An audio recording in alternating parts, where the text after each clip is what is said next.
And these towns are smaller than ours. Northport, Sutton's Bay, Legally,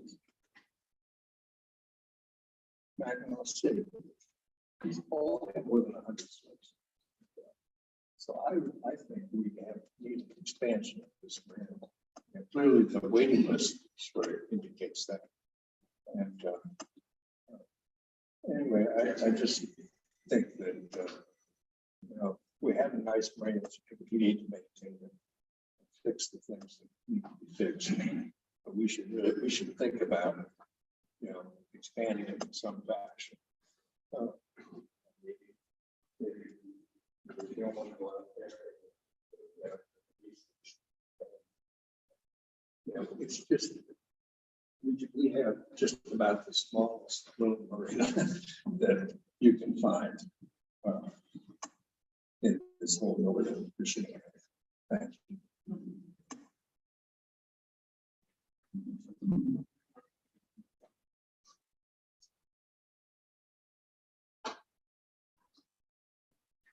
Hi, I wasn't planning to say anything tonight, but once I heard that you were welcoming people from outside of one city, I thought, okay, sure, why not? My name is Luann Cosma, and I live in Haines Township, and I live at 9330 Woods Road, Boyne City Road, about 12 miles away. And I'm opposed to the expansion. I do appreciate the comments I've just been hearing about, on the other side too. And the reason why I wanted to say something tonight was because there's another project in Haines Township that I've been opposing. You may have read about it in the paper.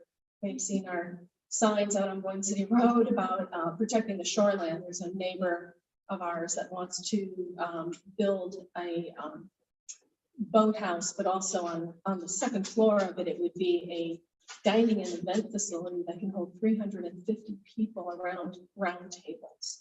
And it would be over the waters of Lake Charlevoix after they want to dig out a canal and boat base, an artificial boat base, and taking out about 1,400 truckloads of the shoreline. And I just wonder, I honestly don't know if there's any connection between the desire for or a need for a expanded marina here compared to those plans, because it's in a residential zone. It's completely residential, but he has other property, about 500 acres, and he's been building resort amenities piece by piece without it being an entire project, including a golf course. And on that piece of land, there's also a building that was a house that's being converted to a clubhouse for the golf course, and there's also a permanent dock there. And I've already told Eagle, former DEQ, that watch out. I think they're going to be looking for yet another marina because it's for their corporation called Zotec Partners in Indiana, which has 600 employees. So this is a resident nearby, just 12 miles away from here, who wants to build a big corporate resort, boat-based and water-based. And I don't know, maybe was he checking things out to see if the area marinas can handle his new project? I encourage you to look into it, and I don't have the answers for you, but I just wanted to bring it up. So thank you very much.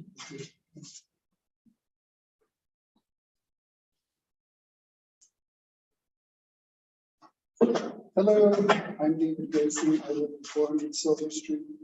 I am new to the area, so if that means I don't have to pay taxes, I'm ready to sign the waiver, but otherwise I'm paying taxes like everyone else in this town now.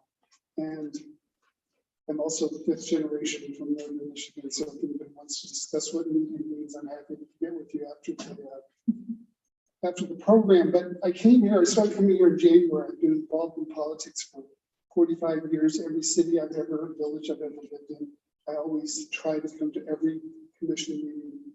And I came here in January not knowing, well, I shouldn't say that. Some of you know I'm a friend of Keith Heisler, but I can't believe it. He tells me, at first he told me the Marina was going to Horton Bay. And I've since figured out that is no longer the case. But what I heard at that first meeting really struck me, that I just assumed based on some of the comments that a vast majority of the people in this town were against the marina.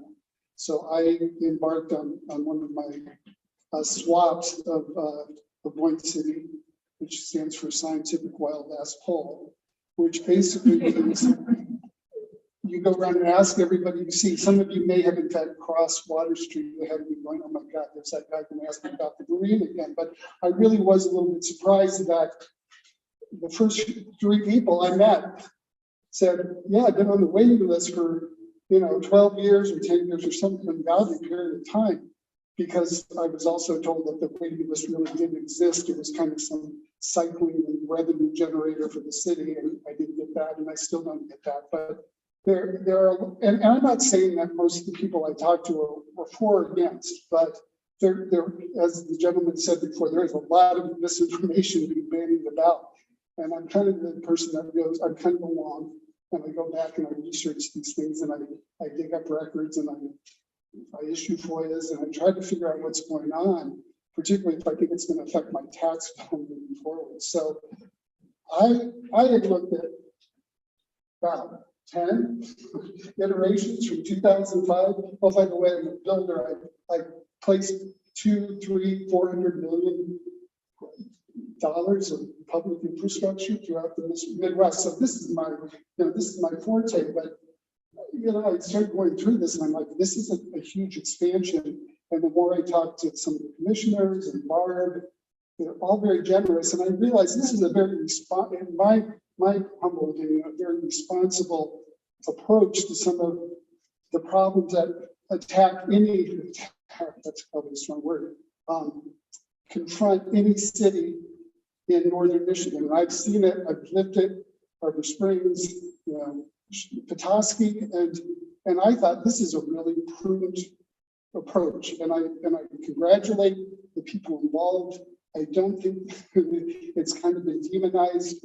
There's all kinds of issues that have been thrown in that have nothing to do with this marina. The carrying capacity of Lake Charlevoix is not Boyne City's responsibility.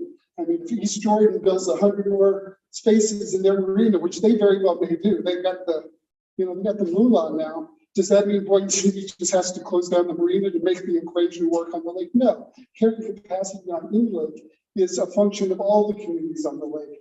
And that's usually why it falls to state agencies to somehow, compromise or play umpire to that. So I would just like to say, I guess the big $3.2 million picture is passed, but then I tried to get this from Jessica, and I'm not, she helped me because I was trying to draw a line in the sand when this particular proposal came to me, and I thought it was 2019. And I said, Jessica, how much have we paid Avonmarsh since 2019? And she gave me a number of $8,666.40. And I said, there is no way a planner for a marina would can be that low. But then I talked to Barb, and now I since realized that my line in the sand was way out. It probably goes another 5 years. My point is, City of Boyne City residents, for good or ill, have paid Avonmarsh and its consultants a lot of money, $10,000, $20,000, $30,000. I'll hand out darts and we can throw them. But we have a plan, and it's not way off. I think it's responsible. People have expressed why we need more spaces, not a huge amount of spaces. It's not even 100 slips at the end of the day. But we have a plan that we don't have to go whole hog now. We're not going to go whole hog now. We don't have the money to go whole hog now. But we don't have to pay Avonmarsh any more money. Really, we can get them out of our feeding trough that we set off. And I don't mean to paint them as a demon, but we got a master plan. Okay, so please, if you're going to go forward in any fashion, get people that can use this and apply for those grants, those individual grants, and move forward. You've got an intelligent plan moving forward. People in the city are capable enough and smart enough. Subcontractors are there. Use them and move to that, that ultimate direction that people just don't go spending the money on further consultants. I don't think that's really where the value lies. Thank you.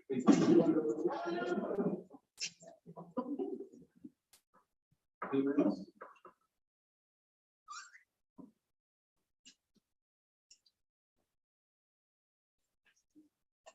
Cindy Banner, 507 Spring Street.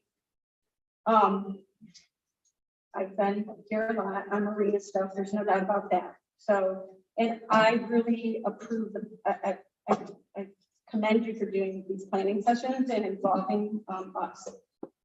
I definitely feel we need to improve and maintain our current marina, no doubt about that.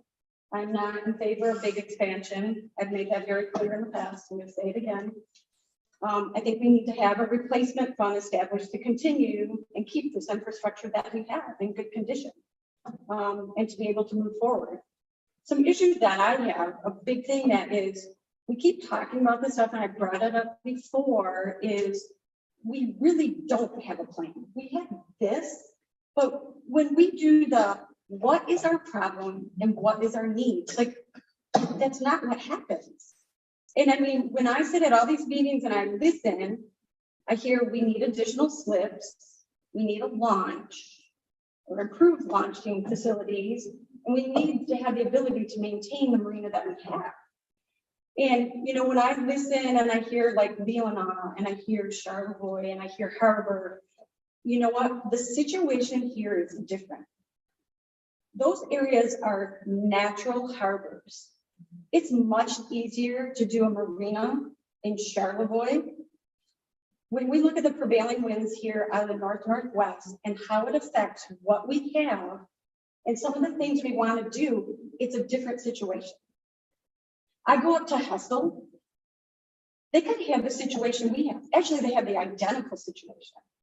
And you know what they did? They constructed a huge pier out of concrete. We can't do that. We've asked to do that because of the bottom of the lake out here. We can't do that.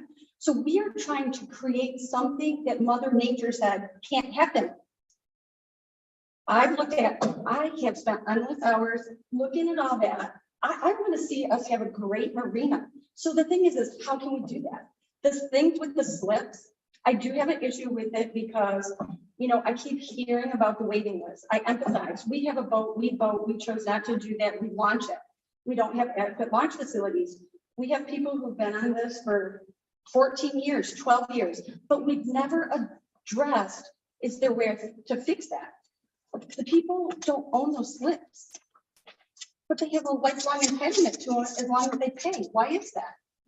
Why don't we say you can have it for 5 years or 10 years? We've never addressed that. We don't have a problem. We don't have a how to solve this. We just keep moving forward. And then we do things like we apply for grants before we decide why we need a grant.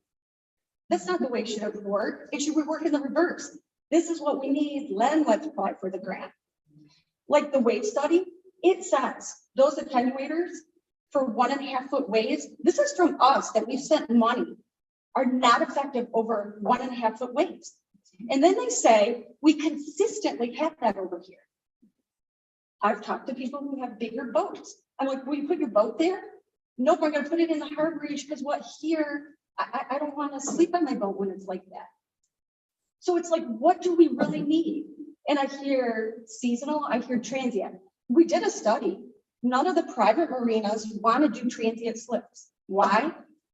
Because financially, they make more money out of seasonal. It's in our studies at the city of Boyne City did.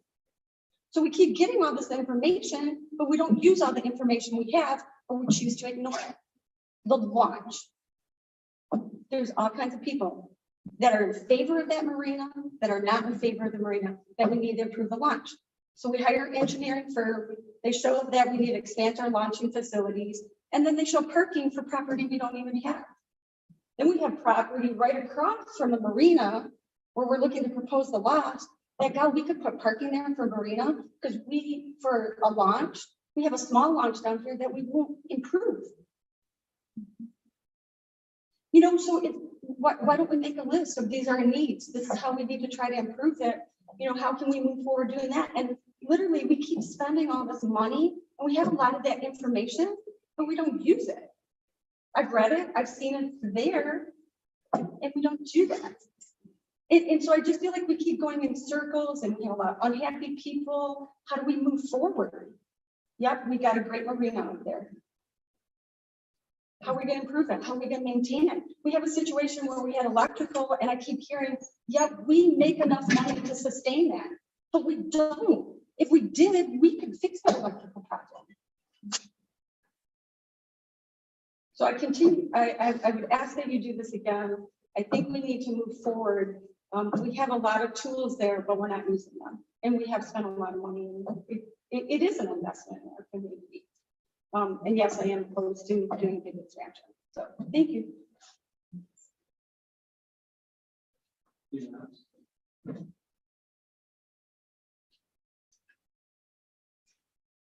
I know it's taking some, Sorry. okay, I'm sorry.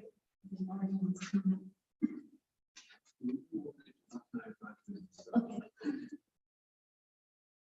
Dale Henderson, 42 South Park.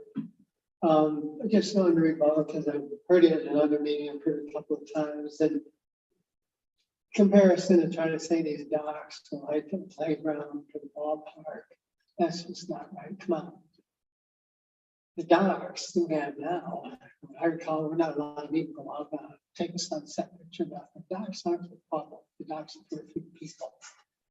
So I don't think it's going to be right if we end up ever in a situation, we're going to call on the average citizens of Boyne to pay for docks that benefit a few people. It isn't fair. The ball field is self-funded. Our parks and that are open to everybody. So we all fund it. That seems fair. Shouldn't be asking everybody to fund something that benefits a minority of people. Everything we're talking about doing is supposed to help the waiting list, but you're going to make a tiny dent in it for a huge expense. Fix what we've got. I think you folks are going to be a lot better off if you demonstrate and take care of what we have. We don't want to see any expansion, any change in view. We don't trust anybody to do anything anymore because of what we've seen. We want to see what we do with fixing what we've got and maintaining what we've got. And then we can revisit some expansion or some things if you need. There's other ways, as you've heard, to try and fix your waiting list. A time frame in a series, a certain number go up to lottery every 3 years, and then every year you're having a lottery, people hold it for 3, and it's a lottery. There's no waiting list. And you go, and people know that, and it sticks. You don't have these people crying about it, but I don't think it's right for the voters. With all due respect, they have some good points, but to ask everybody to finance some slips for a few people for a few months just doesn't seem right. I hope we never end up there. That's the problem with the other one. We're looking at having to maybe have a bond or having to have city finance it. You want to do some of the Marina first, make it self-supporting, make it financed, guarantee that the citizens aren't going to have to pay for something that benefits a few people. Ballpark's doing it, so people can raise their own money.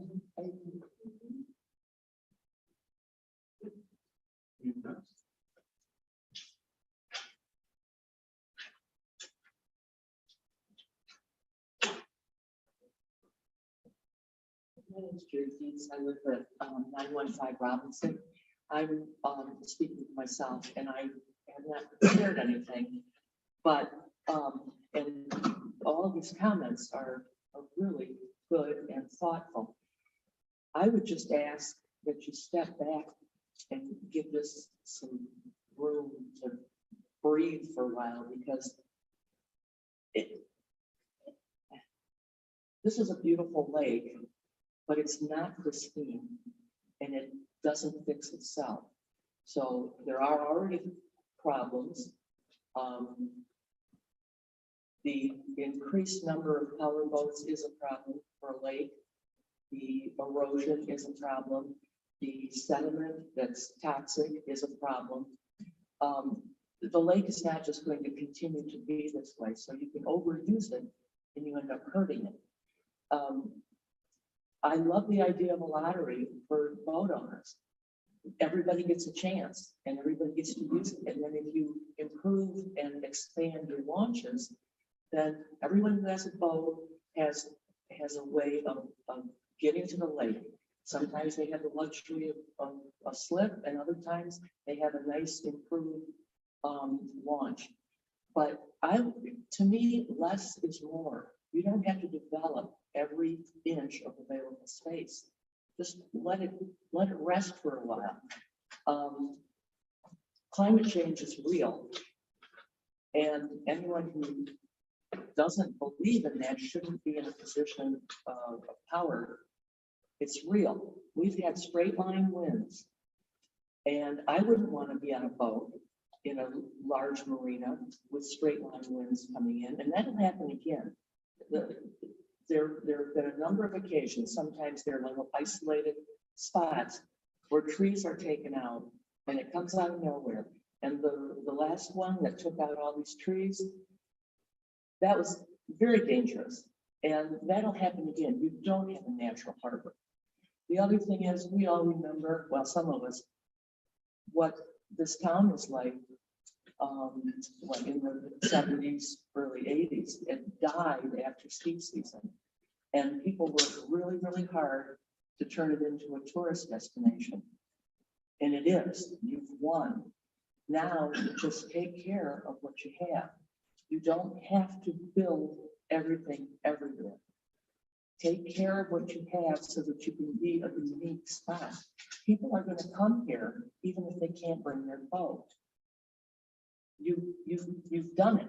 It's a destination. Now you have to take care of it. These resources are not unlimited. So thank you. I appreciate it. Anyone else?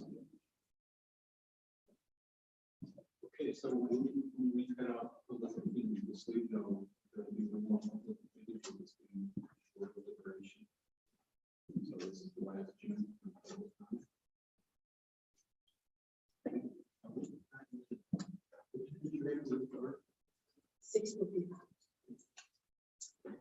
Okay, commissioners.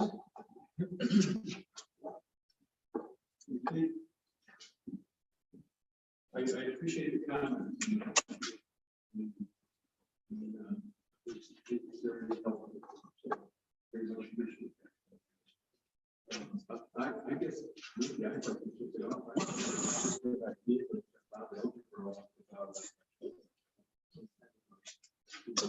Step back and get a group of people together, do some boundaries, and have a community group, bring something forward. But I do think we need to have our options on how we fix Doc D and electric form Doc D. Like, do I have to write Doc D? Yes. So could you just again explain to us what our options are, so we have a grant for $200,000? That's 50%. We have an estimate of $650,000. And then previous reserve fund from 2002, 2003, at year end, we had $274,000. We did allocate some of that if we were to get a match, those types of things. That money, those funds are available for another use since we no longer are eligible for the economic development administration grant, correct? Right. So those are that's kind of what we do. So if we do D, exactly what will happen is it's just Doc D. So one is only for the electrical, which would include, Adam Marshall's last estimate did include pedestals and things like that.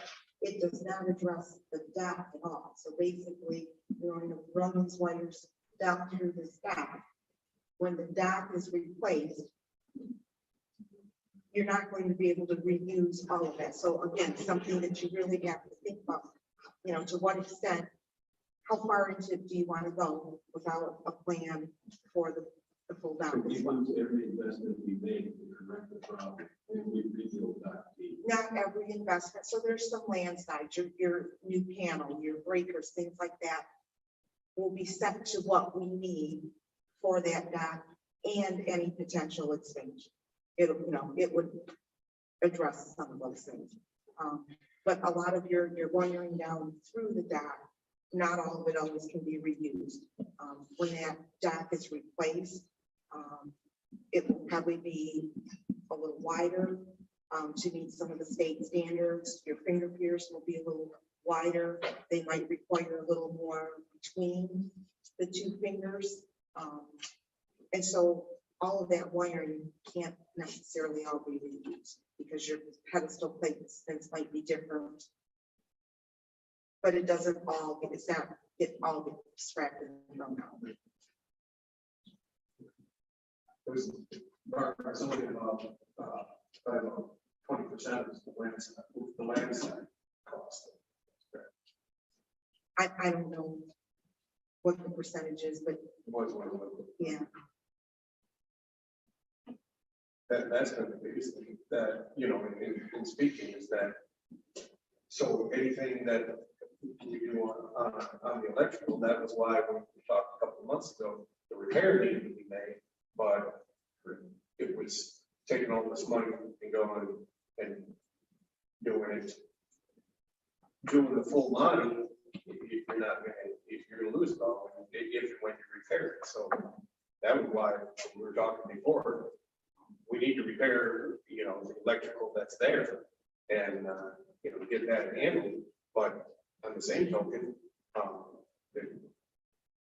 is it not true, Barb, that, you know, they said that they'll allow us to repair it until we figure out what we're going to do with, you know, replacing the duct, correct?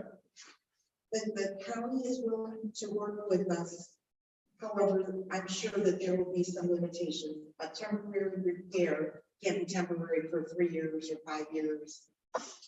And he's not committing to a time frame. He's not saying a temporary repair is going to give you 6 months. He hasn't committed to anything like that because we haven't gotten quite that far in the conversations. Once the numbers came back to me and, you know, with them saying that the $75,000 fix, one might not fix everything because you can repair this and find out, you just start chasing things. And you find out like, okay, then this is an issue and this is still going to trip this, which means people still won't have out. And so that's, again, that's why we opted not to make a recommendation to move forward once we, you know, found out what we were dealing with there. And so you know, Kevin has reviewed the information, the summary from A2D. He was in agreement, you know, that potentially could be, yes, a temporary fix. And he agreed with pretty much everything that was in there as a way to move forward. But he's not committed to a time frame of how long he would allow this to happen. But also then to expound on that, the only way to do, you know, what Hugh was asking, if we took this grant money and everything, is to do it the right way, which is to rebuild the dock, which to rebuild Dock P with the electrical and everything is about 1.6 million, correct? So that's why I was advocating for, let's get it repaired first. And that estimate is $75,000. That estimate for the quick repair. For the quick repair, which again, I'm not really. well, that was added margins with, you know, that wasn't used. I mean, we've got a couple of local electrical contractors that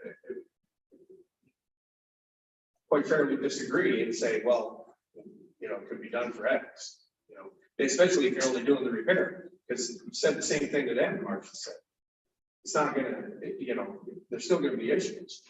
So why throw all the money at it if there's still gonna be issues and then, you know, just try to get the dock up and running, right? So Because in that scenario, in that $75,000 scenario, not to cut you off, but the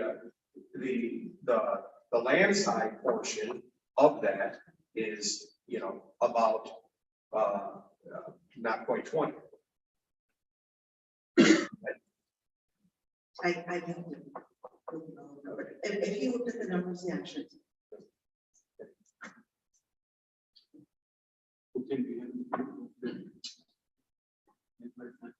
I mean, I really think the board just has to come to a decision. The commission board has to come to a decision, and the commissioners have to basically ask, do they support expansion, yes or no? And then we can figure out how to move forward. Are we moving forward with an expansion? Are we spending money on this $75,000 to waste it potentially because we are going to do an expansion? We don't know any of that. So it's a lot of conversation that's gonna be very mute and unnecessary, I guess, until we come up with that decision. Me personally, coming up with that decision, listening to everyone speak today, 10 people spoke against expansion, 4 people spoke in support of an expansion.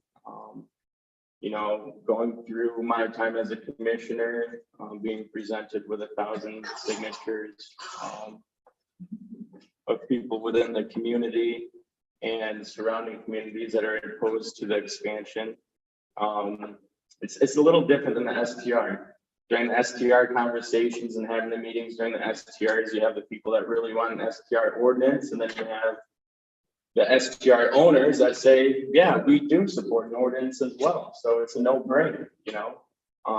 But right now I can't say it's 50-50. I would say there's more opposition and expansion specifically. I don't have any personal interest. I own boats. Nothing nice enough to obviously own a slip for. I can't afford a slip either. Contrary to being an elite politician on Facebook, some comments out there. But the reality is, I think until we come up with a decision of, do we want an expansion, yes or no? And then we can move forward. I support controlled growth. Controlled growth is something that you're not going to get away with. If you're not growing as a community, you're not going to be a sustained community. There has to be growth. With that being said, the terminology is controlled growth. So if there's a way to have additional slips within the current footprint, that's controlled growth. If there's a different design plans. So really, I don't have much to add to the conversation until I know, does this commission support moving forward with an expansion or not? And that's kind of where I'm at with it.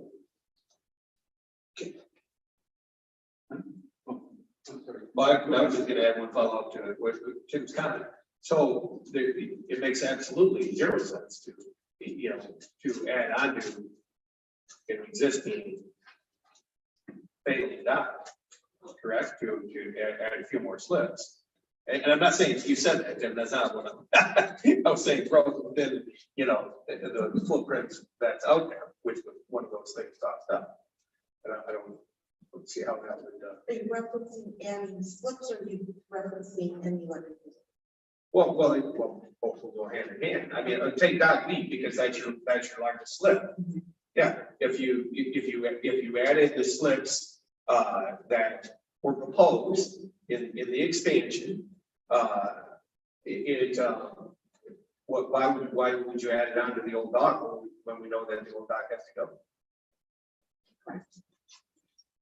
And unless you're willing to, you can't stay within the current footprint really and add more docks. And I guess I'm not, unless somebody's thinking the current footprint is different than what I'm thinking, but you know, we have a current wave attenuator that protects the dock. You can't go beyond that. So I don't know how you would expand within what's there, unless you're willing to move out a little, move it away, the attenuator out a little to give room for expansion. You still have to have fairways for boats for ingress and egress and things like that. And, you know, the state. So if you apply permit, they'll tell you what your slip widths have to be, what your fairway widths have to be, etc. So I'm not sure that expansion within the current footprint as it exists is possible.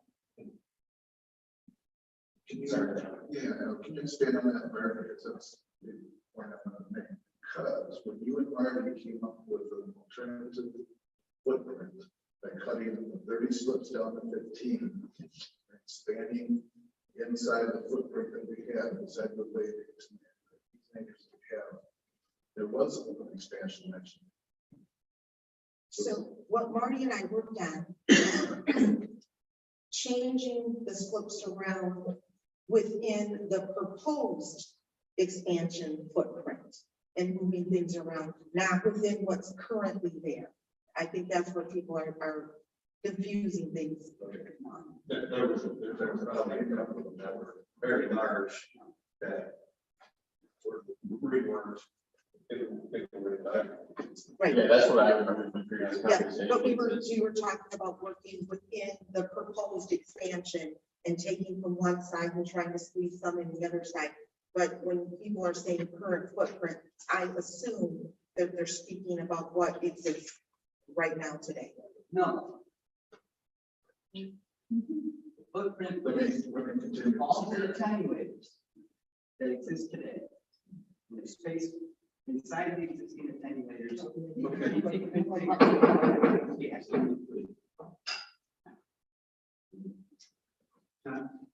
So I'm as frustrated as everyone over misinformation, over accusations, over the fact that just tonight, we're accused of not having common sense.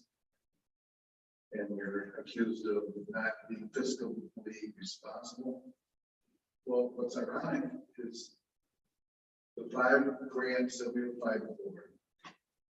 If we had gotten all 5, it actually took $0 out of the taxpayers' pocket.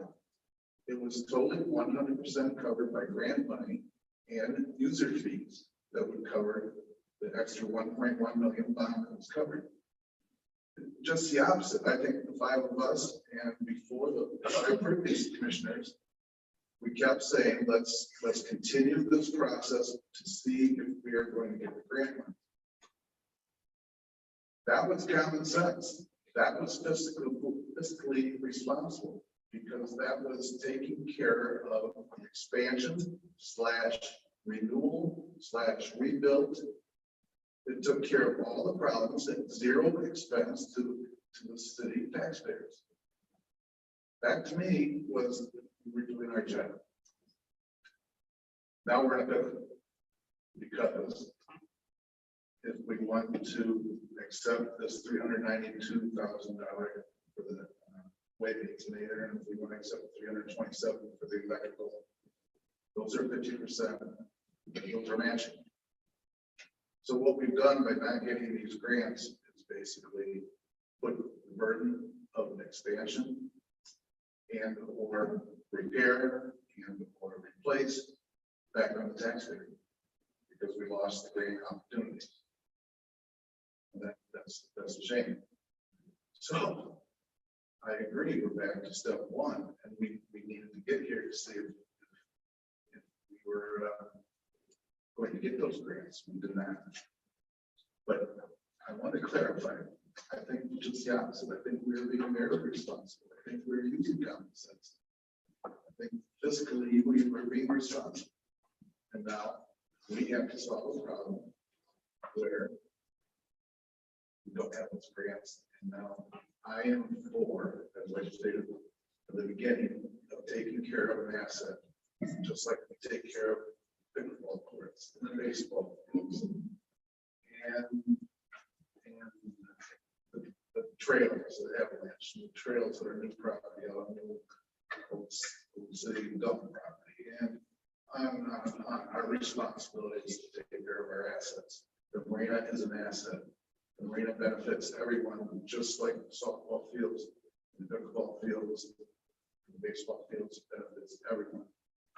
Because it's part of our community, it's part of activities that people come to Boyne City as a destination for.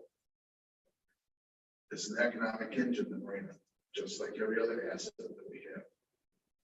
So I am for repairing, replacing, expanding. I am for all the above and how we do it. If we need to step back, as was suggested, we might lose the opportunity to get these grants. If we create some ad hoc committees, as was suggested, let's go. I'm all for that. Whatever it takes to get us off of this ground 0, because now we're stuck.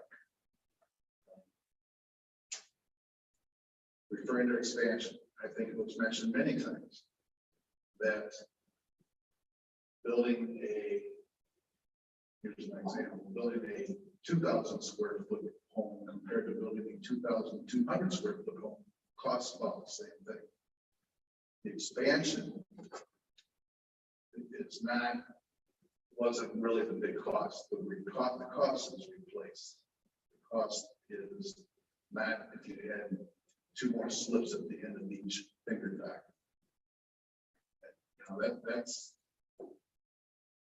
the expansion was to create more revenue.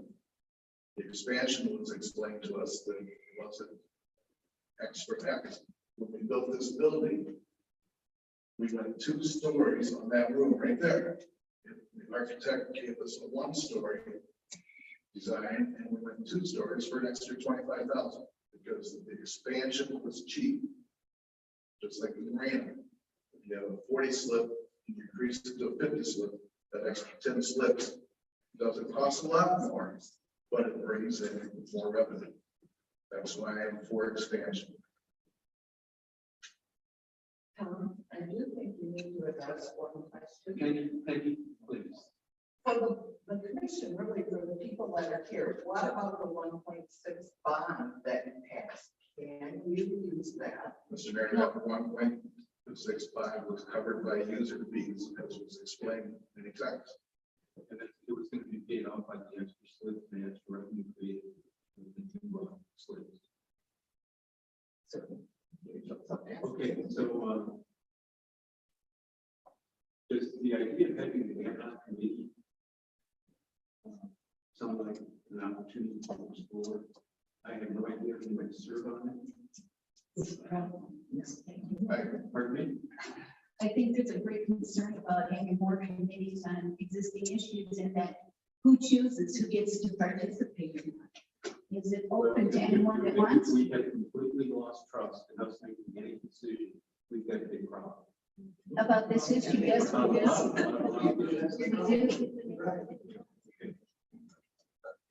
So, you know, I think it was suggested by Tim, I believe that, you know, we do have to fine tune the blueprint.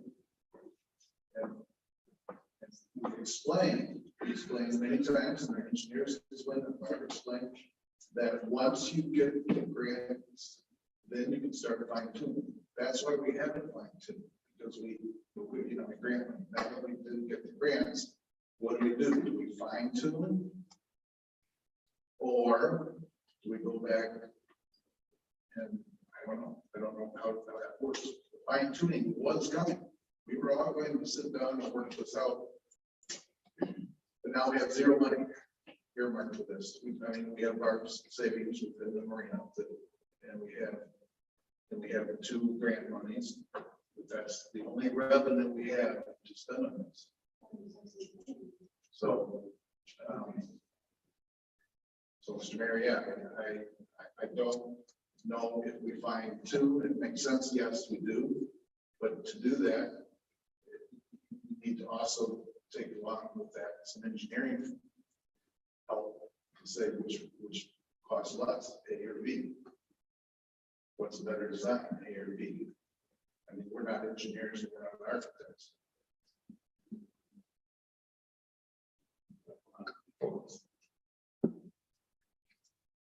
As David said, they have 11 reports. Yeah.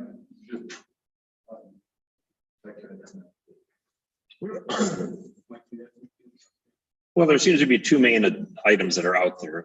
What, if anything, as a community, do we want our marina to look like? And related to that, and it keeps coming back, is what do we want our boat launch to look like? And how do we want to address those needs? Those should be the lead topics, I think. And then once you have some thoughts as to what we want as a community, then we have to figure out how to pay for them. The marina and the boat launch are related because they both affect boats, but in some respects, they're completely different topics. They're in different parts of town, they are financed differently, things of that nature. But I think they're legitimate questions, and where do you start from?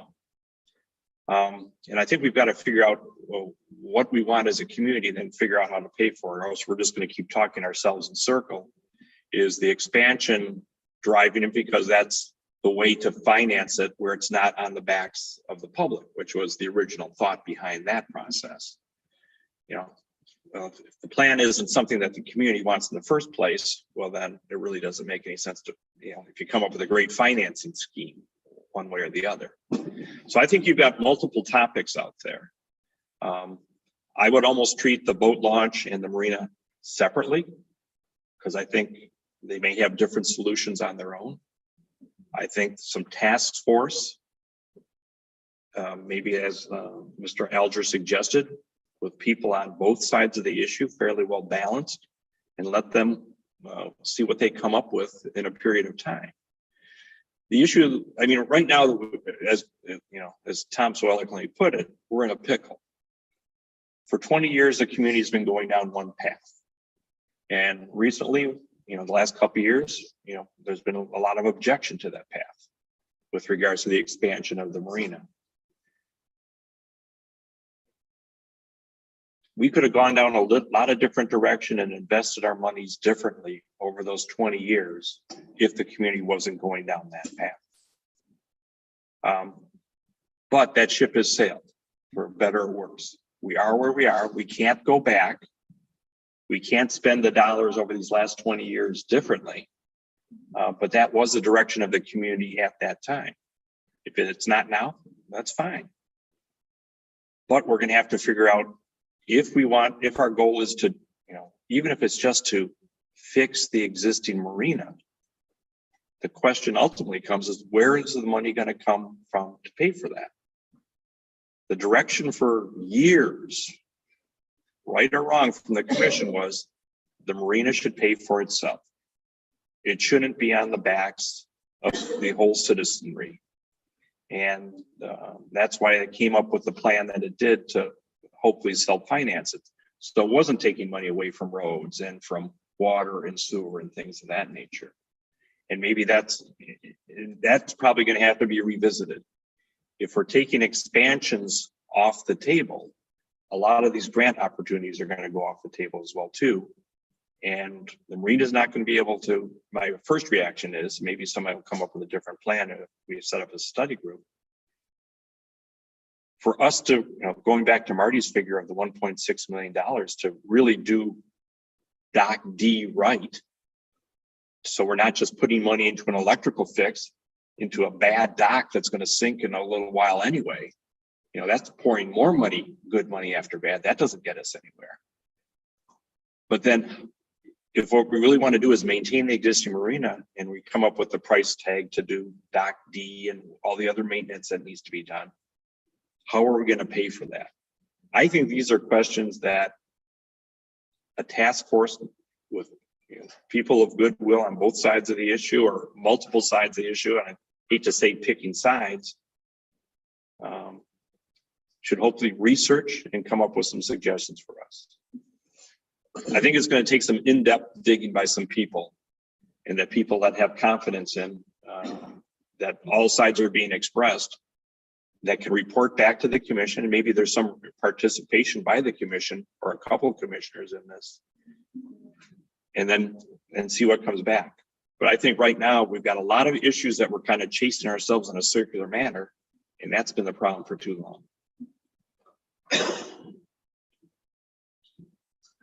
Tied into that, I think those are words, I agree with you. Tied into that is the two grants that we kind of have to act on, maybe more quickly than we want to. Can you expand on that? Those are opportunities, but they shouldn't drive our decision-making process. I think we're at the point right now, if we have to let those go and take longer, fine. But what we have to keep in mind, and that's something that people would have to research, is if we let that $720,000 go, or even just the $327,000 for the electrical fix go, that's $327,000 we have to come up with someplace else. And the marina is going to be really hard pressed where it's at right now to come up with that money. And it is, even if the marina could come up with that money over time, you're still going to get back to the bonding process.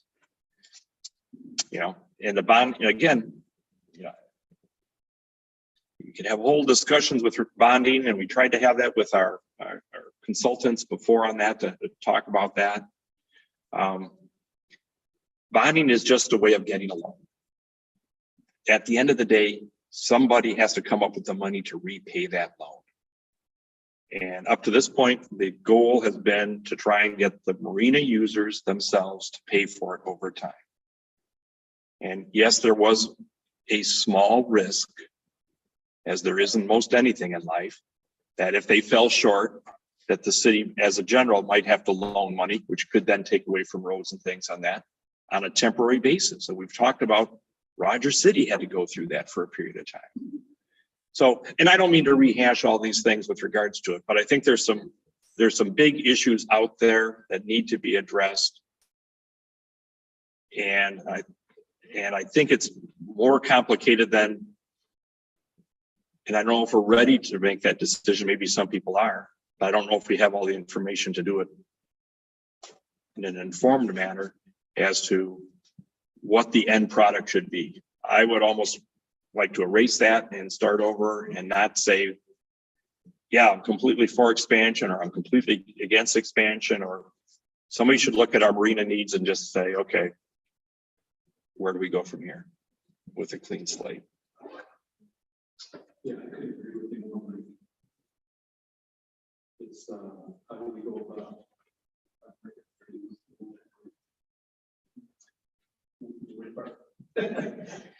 And Mayor, and I hate to interrupt you, but I kind of did at the last meeting with the short-term rentals as well too.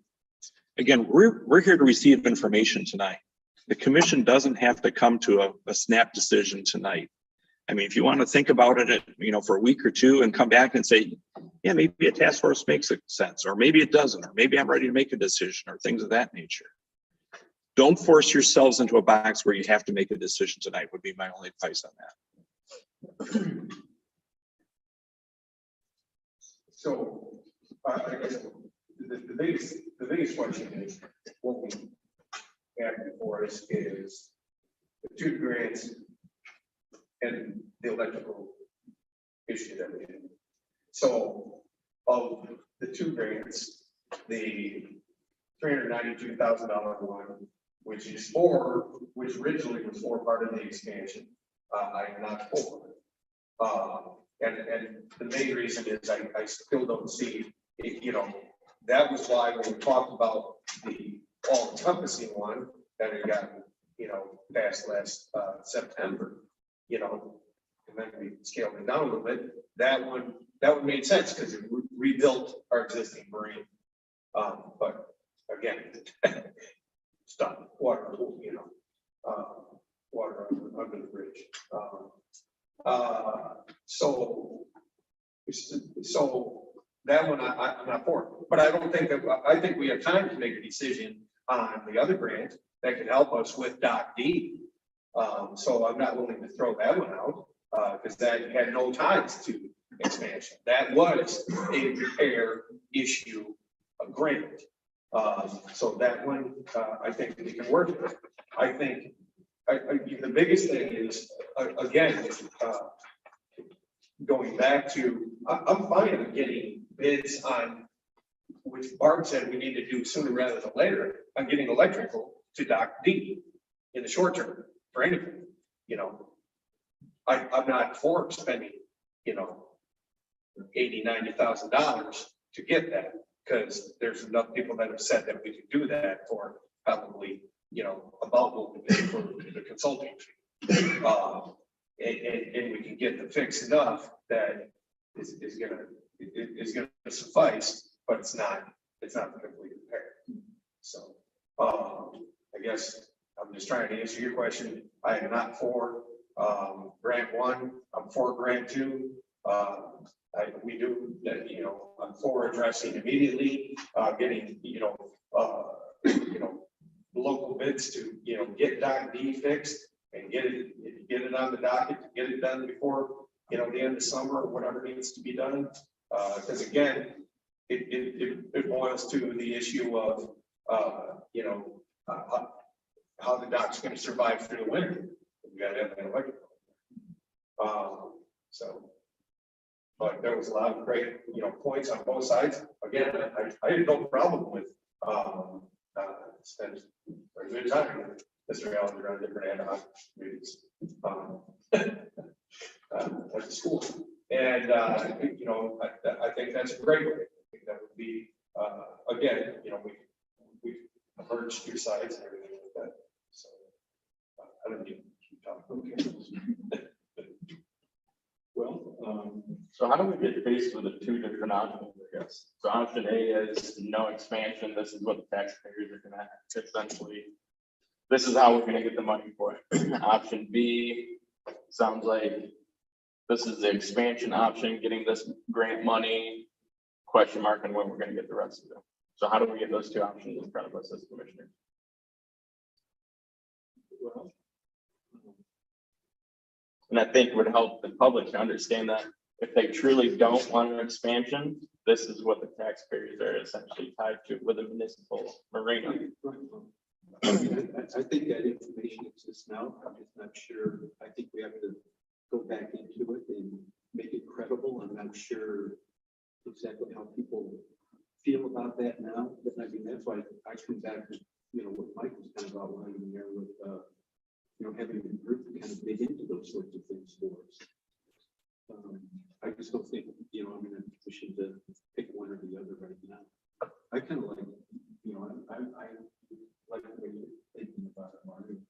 We got to get Doc D operating, get power to Doc D, and that gives a little breathing room. I'm not interested in that in the $392,000. But for the other, the repairs, I think that's still alive and on the table. We can take advantage of that. Barb mentioned we need to have some conversations with the DNR. Maybe we can explain, maybe some conversation with Eric. But, we do, despite what, some may think, Adam Marsh is a good resource. If that doesn't work, there's other resources out there like Adam Marsh that can help us. I had a conversation with one company out of St. Joe's and they kind of help communities in these types of situations to build consensus and how to move forward. You want those that might be an option. I think we just need to build trust with each other here. As Mike says, we're just going to be talking in circles and chasing ideas. So, Can I ask one clarifying question to you, Tim? Yes. So were you saying that you want, are you asking if we can do a vote and say, if you take that picture and say, if this was what we're going to do, is that what you're asking? No, I was asking like this grant here, like you said, if we're gonna pursue this grant, again, you're making a commitment, you're tying hands, Well, that one was the loose one. That one was the repair. So that one, because what is tying our hands, but I mean, at least that was. right, but it's spending the money and then coming back and gonna do it again. If we're spending the $80,000 or $75,000 to do the electrical, or if we're gonna match this on the dot D specifically, and then if we're gonna be coming back through and redoing that dot, But Barb's gone though, and I don't know if you can answer this, Mike, but I see, I thought we had, I thought there was a little bit more latitude, not just on Doc D. I mean, it was the electrical part and stuff like that. But I thought that grant, you had a little bit more latitude to let us, do other things within the marina basin, per se. Other things such as Other repairs. other dock repairs? Yes. No, I'm not aware of that. Okay. My understanding was basically for the electrical repairs and or plumbing improvements with regard to the infrastructure. Yeah, and I know it was the stanchion thing. Yeah, I mean, those would be part of yes, that's part of the electrical system. Right. But if I could just for a second, with regards to the short-term repair, one of the reasons that Barb and I did not recommend going for the $70,000 fix was that, one, again, as she mentioned earlier tonight, we weren't sure that it could be done before basically the end of the season. And that the revenues that it would bring in, towards the end of the season wouldn't justify the $70,000 expense. The other impression I got, and I haven't talked to Kevin directly myself, Barb has been having the discussion. Kevin Slickow, the county inspector, who's overseeing the electrical and basically said, hey, you need to shut it down just to keep it safe. The impression that I have is that if we had put that $70,000 in and got it up and running in whatever form, because Barbie even said, you know, you could still have a boat tripping the protection services on that on a regular basis. The impression I got was that would get us maybe a season, but anything more than that, it wouldn't. It wasn't going to be you know, Barb said today that, you know, maybe it could go for 2 or 3 seasons. That wasn't what I was hearing earlier. I was hearing that was basically a 1-season fix. And that for anything longer term than that, we'd have to be going towards some more 300,000. So that'd be something we'd have to clarify with people. And that was one of the reasons I wasn't recommending with Barb spending that money this year. Because if it was a 1-year fix for money that we were just going to lose anyway, there was no upside to it that I could see. They should kind of allude at that, because there was $75,000 potentially, once they started tearing into it, it could get much higher. That there might be more stuff that I think That was for the poker. Gotcha. And so, like, obviously talking to the local electricians, I keep catching that in the conversation. What kept them from doing that in the beginning, and what the last commission meeting, which we went through with that, we had to do it now to get that summary, is the electrical engineering portion, getting an engineer stamp. So how do we find, or how do we go about getting an engineer stamp so we have the ability to bid to local? Because from my understanding, that the local individuals I talked to, they said that they could do it for a lot less, but they can't touch nothing until they have an engineer stamp for it. That's so early, you know, I don't think that's gonna hold us back. I got a question for you, right? The electrical and water infrastructure. If we spend that money or go for that grant, we have to match it. correct. But also that would get the infrastructure done for any future, for all 44 systems. It'd get us to point to the base, it'd get us to the new base on cement pad, that's what they recommended. And that would be the starting point to start taking off to all of the lanes, the docks. Is that correct? My recollection is that it would service D and the docks, maybe potentially E.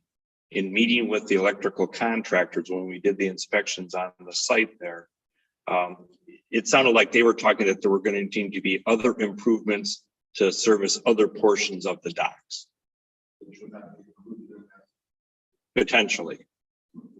See, my impression was that it was giving us 4 phase into the proper place for all future expansion. And so if that's true, that's something that I might disagree with Marty. I might say, okay, then that's money well spent. It's taking care of the infrastructure right now. But I don't know if that's a fair assumption. The only way would be if, where do you have to manage your funds? If you match it as you go, or do we spend their $327,000 and then start checking the direction? The state always sends it back. They're always like, Because at that point in time, we use that money to get everything set, and then we figure out what we're gonna do with it. Excellent idea. I don't think it's. I know, they're not gonna buy it.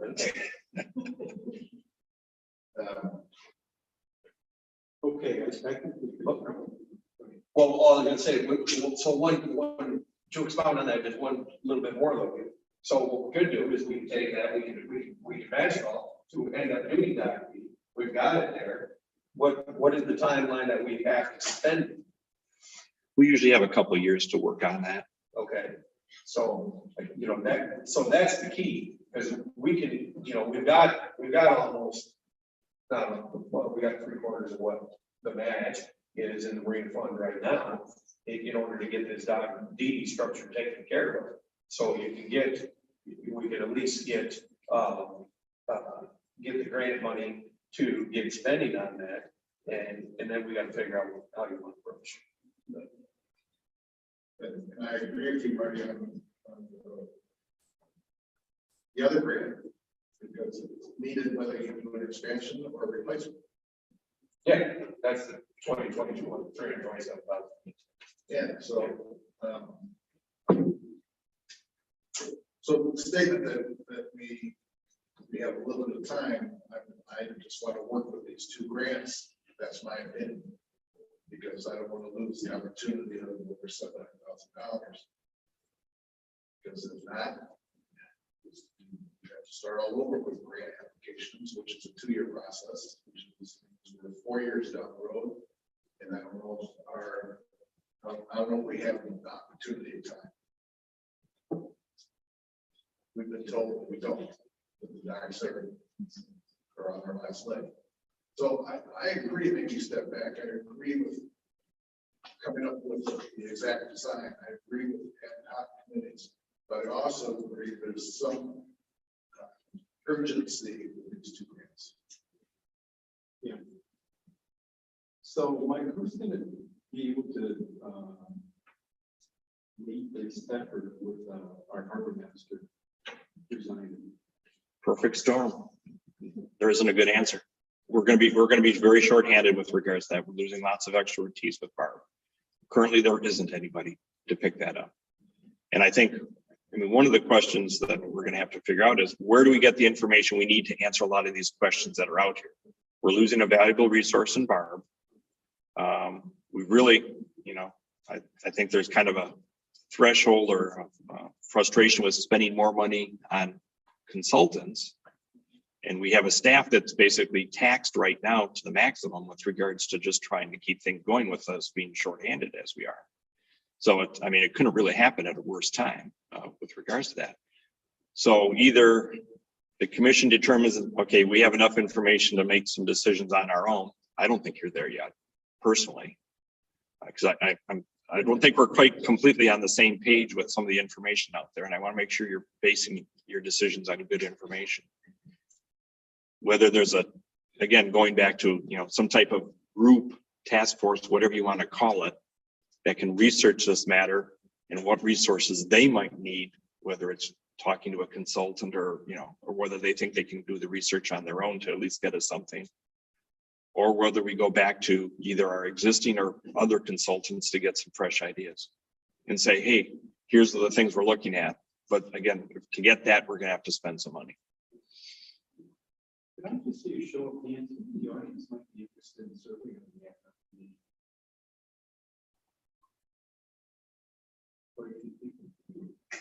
I think that's an application. That's an application.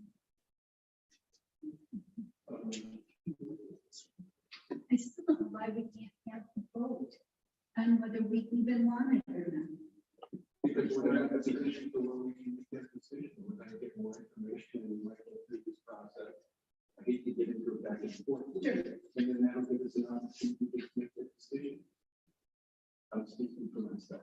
So might I ask that if you're interested in serving on an ad hoc committee, the email City Hall or would that be appropriate way to go? Well, I was thinking if you are interested in at least testing the waters on that, that might be something we want to put out on social media and the e-chamber and see what type of responses you've got, and gather those names and information and, share that with the commission and, see if that's a path they want to go down. I'm not sure.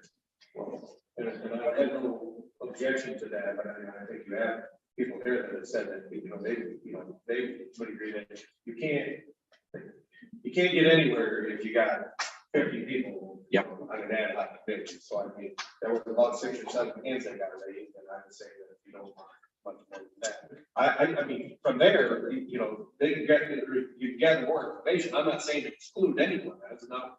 So, I'm just owl and everything like that. I don't want anybody thinking that don't want their opinion, but you can't have an ad hoc committee of 50 people. Mr. Mayor. Yeah. Bob had his hand up because he suggested that. I'd like to hear his opinion. Yeah, the only thing I would say is that on all my past experiences, there's always been a limit, a certain number, 7, 9, 11, 13, but you get up behind too far beyond a dozen.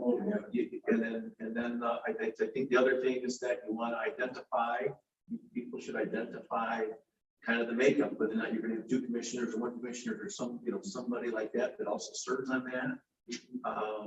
And then have it facilitated by somebody that's not attached to this at all.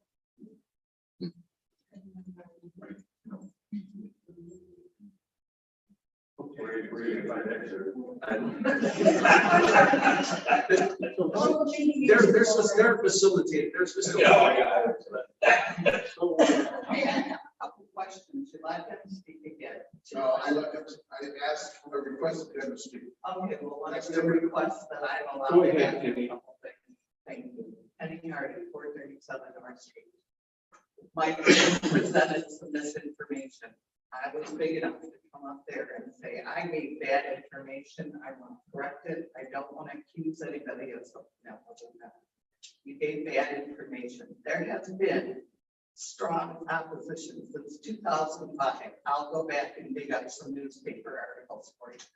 And despite the strong opposition, the city never chose to have a vote. They never included a plan that would keep up what we had until you could get an expansion. And now, oh, lo and behold, we can't even fix what we had. We want to get an expansion. Well, you know what? You brought us into the corner. It's your turn to get us out. Give a vote to the people or just fix what we had. Thank you. So how difficult would it be to get a bid for the dock D for the temporary and short-term fix? I think it's a local electricians to do something, but we think it's a steam. Because I think the primary issue is to deal with no power on D. And how to solve that, what our options are to solve that problem. I'd have to check into it. I couldn't tell you off the top of my head. But I think a fundamental part of that equation is if you're getting bids and things of that, how long is that fix good for? So I think that has to be part of the conversation so you know what you're buying. Yeah. Yeah. It's going to be important to the operator because at some point in time, we'll probably go back to the bond process and they're going to look at that revenue part of the bond, right? Okay. Yeah. Okay, so are you comfortable trying to work out the details of the committee if we follow that and report that at future meeting? Do we have a consensus on that? Yeah. Yep. Yes. With that, I would just say that I think we'll have to address the electrical by the next meeting. Yeah.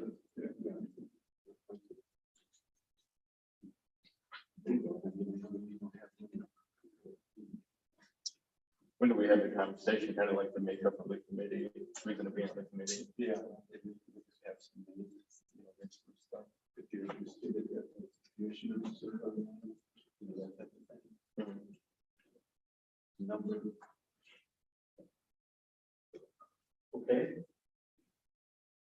Anything else?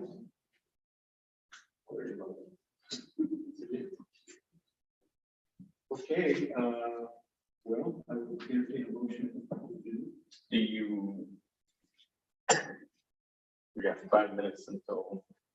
Did you present Bart with? She was not interested. Okay, never mind then. I'll make a motion to adjourn. Is there a second? Discussion. All in favor, say aye. Aye. Opposed?